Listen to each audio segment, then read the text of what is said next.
നമസ്കാരം. കേരളത്തിലെത്തുന്ന പ്രധാനമന്ത്രി നരേന്ദ്രമോദിക്ക് മുന്നിൽ തൃശൂർ പൂരത്തിന്റെ മിനിയേച്ചർ ഒരുക്കാൻ തയ്യാറായിരിക്കുകയാണ് പാറമേക്കാവ് ദേവസ്വം.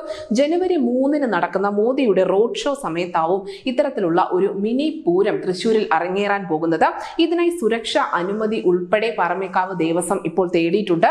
അനുമതി ലഭിച്ചാൽ മിനി പൂരം നടത്തും എന്ന് തന്നെയാണ് പാറമേക്കാവ് ദേവസ്വം പറയുന്നതും.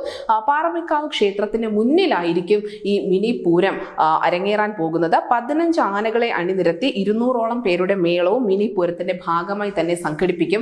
അങ്ങനെ പ്രധാനമന്ത്രി നരേന്ദ്രമോദി കേരളത്തിൽ എത്തുമ്പോൾ ഒരു വലിയ ആവേശത്തോടെയുള്ള വരവേൽപ്പ് തന്നെയാണ് തൃശൂർ ഒരുക്കി വെച്ചിരിക്കുന്നത് എന്ന് നമുക്ക് മനസ്സിലാക്കാൻ സാധിക്കും. നേരത്തെ 1986 മാർപ്പാപ്പ കേരളം സന്ദർശിച്ച സമയത്തും ഇതേപോലെ ഒരു മിനി തൃശൂർ പൂരം അദ്ദേഹത്തിന് വേണ്ടി മാത്രമായി ഒരുക്കിയിരുന്നു. നിലവിൽ നമുക്കറിയാം തൃശൂർ പൂരവുമായി ബന്ധപ്പെട്ട ഏറെ വിവാദങ്ങൾ സംസ്ഥാനത്ത് നടക്കുന്നുണ്ട്. തറ വാടകയുമായി ബന്ധപ്പെട്ടാണ് കൊച്ചിൻ ദേവസ്വം ബോർഡുമായി ഒരു തർക്കം നിലനിൽക്കുന്നത്. ഈ ഒരു തർക്കം പ്രധാനമന്ത്രി നരേന്ദ്രമോദിയുടെ ശ്രദ്ധയിലേക്ക് കൊണ്ടുവരിക എന്ന ലക്ഷ്യം കൂടി പാറമേക്കാവ് ദേവസ്വത്തിനുണ്ട്.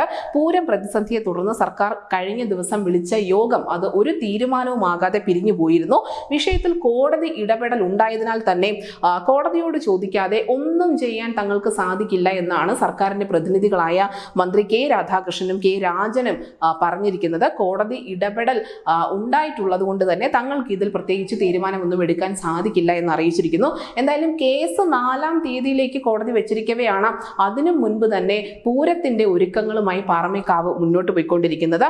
വിഷയം രാജ്യതലത്തിൽ ശ്രദ്ധ നേടുകയാണെങ്കിൽ തീർച്ചയായും അത് ലോക്സഭാ തെരഞ്ഞെടുപ്പിൽ പ്രതിഫലിക്കുമെന്ന് തന്നെയാണ് സംസ്ഥാന BJP നേതൃത്വവും കരുതുന്നത്. News desk news day Malayalam.